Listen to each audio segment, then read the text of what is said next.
Roman tourists bought souvenir skyline bottles before postcards existed. They carried them home from Baiae and Puteoli, like tiny proof they had escaped real life. And in Egypt, they carved reviews into a monument. 107 Greek and Latin inscriptions survived there. 11 were signed by women. So yes, ancient people traveled for pleasure. They just did it with wine, gods, pigs, and graffiti. Your vacation brain isn't new. It has older teeth than your passport. But the first trips weren't beach weekends. They were gatherings that pulled people out of ordinary days. At Göbekli Tepe in southeastern Turkey, hunter-gatherers met around massive T-shaped stones in the 10th and 9th millennium BCE. They weren't commuting, they were leaving the normal world. Researchers found signs of feasting, ritual, dancing, and probably beer made from wild grain. That matters because beer isn't survival. Beer is extra. Extra is where vacation begins. Your own trip still starts there, not with need, with permission. Then Britain gives us something colder. Around 2500 BCE at Durrington Walls, about 2.8 kilometers northeast of Stonehenge, people came together for huge winter pig feasts.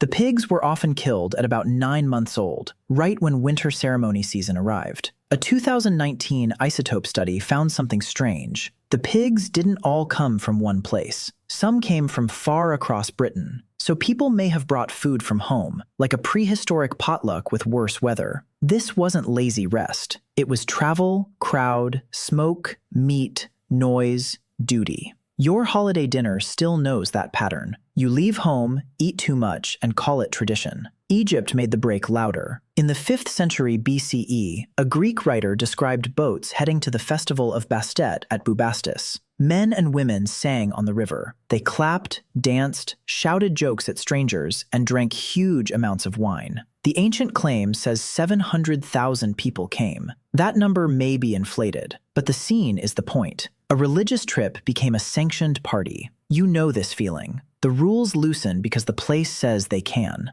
Greece turned travel into a circuit. Olympia, Delphi, Isthmia, and Nemea pulled crowds for games, sacrifices, temples, and spectacle. The Olympic Games were dated by tradition to 776 BCE, and people came to watch bodies become fame. This wasn't only sport, it was identity with dust on it. A visitor could see statues, hear poems, meet rivals, make deals, and feel Greek for a week. Your sports trip still works this way. You say you came for the game. You came for belonging. Then came healing travel. At Epidaurus, sick people sought Asclepius. They offered sacrifices, purified themselves, and slept in the abaton, hoping a god would visit in a dream. The miracle inscriptions from the late 4th century BCE read like ancient testimonials. I came sick. I slept here. I left changed. Part hospital, part spa, part temple wall full of 5-star reviews. Your wellness retreat didn't invent hope.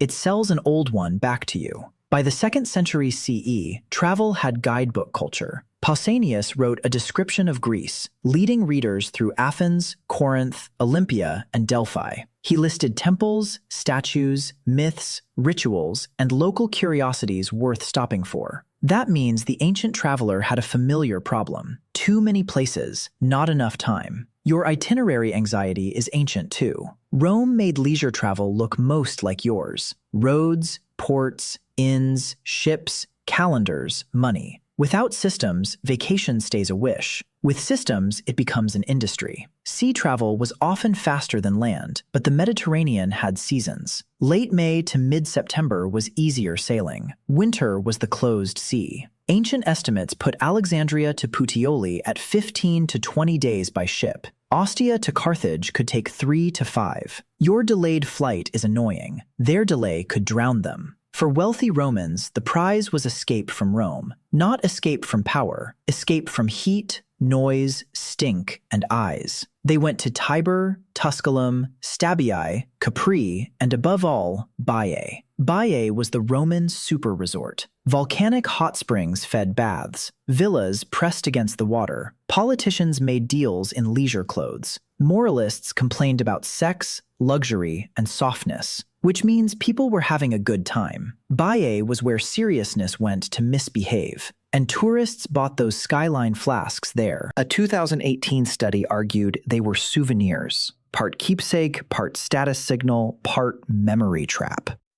That is painfully modern. You still drag home objects that say, "I was away." Hadrian took the idea and made it monstrous. His villa at Tivoli was built between AD 117 and 138, about 30 kilometers from Rome. It covered about 120 hectares. Around 30 buildings stood inside it. Greek, Roman, and Egyptian forms were folded together, as if the emperor wanted the world at home. That wasn't a cabin. It was a private empire for resting from empire. Your boss checks email at the beach. Rome already understood that curse. The elite didn't leave work behind. They moved it somewhere prettier. Then there was the ancient bucket list stop. At the Colossi of Memnon in Egypt, Roman travelers waited at dawn to hear a damaged statue sing. The sound likely came from heat and stone, but visitors treated it like wonder. If they heard it, they carved names and poems. Officials did it, soldiers did it, women did it. The impulse is embarrassing and human. You want the place to know you came. You want yourself to believe it happened.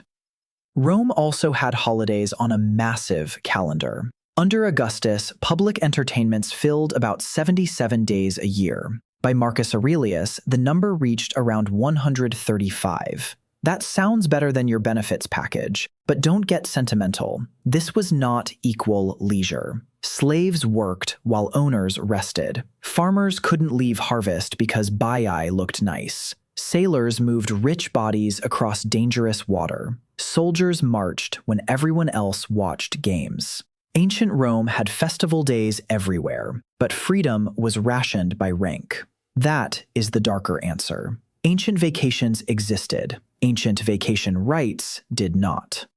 Modern science gives the last twist. Vacation feels good before it even starts. A study of Dutch travelers found anticipation carried much of the happiness. Another study tracked workers on winter sports trips, and well-being rose during the vacation, then faded after they returned. You already know this. The trip lives brightest before and during, then Monday eats it. So did ancient humans go on vacation? If you mean paid time off, no. If you mean leaving ordinary life for a special place, yes. They traveled for feasts near Stonehenge, for beer at Göbekli Tepe, for wine boats to Bubastis, for games at Olympia, for healing at Epidaurus, for heat, gossip, and status at Baiae, for dawn wonder at Memnon, and for the oldest souvenir in travel, a story to bring home. Maybe vacation was never just rest. Maybe it began as leaving the ordinary world, standing with others before something larger, and returning changed enough to prove you went.